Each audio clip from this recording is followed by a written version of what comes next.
महबूब के, हमारे हाल पे रहमत फरमा। अल्लाह हमें माफ फरमा दे। अल्लाह हमसे हिसाब ना पूछियो। अल्लाह हमें बगैर हिसाब माफ फरमा दे। अल्लाह हमें बगैर हिसाब के माफ फरमा दे। अल्लाह हमसे दरगुजर करना। अल्लाह भूल जरूर जाते हैं पर बंदे तो तेरे हैं, भटक जरूर जाते हैं पर गुलाम तो तेरे महबूब के हैं। हमारे हाल पे रहमत फरमा। अल्लाह हमें माफ फरमा दे। अल्लाह हमसे हिसाब ना पूछियो।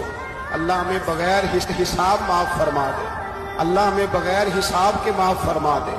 अल्लाह हमसे दरगुजर करना।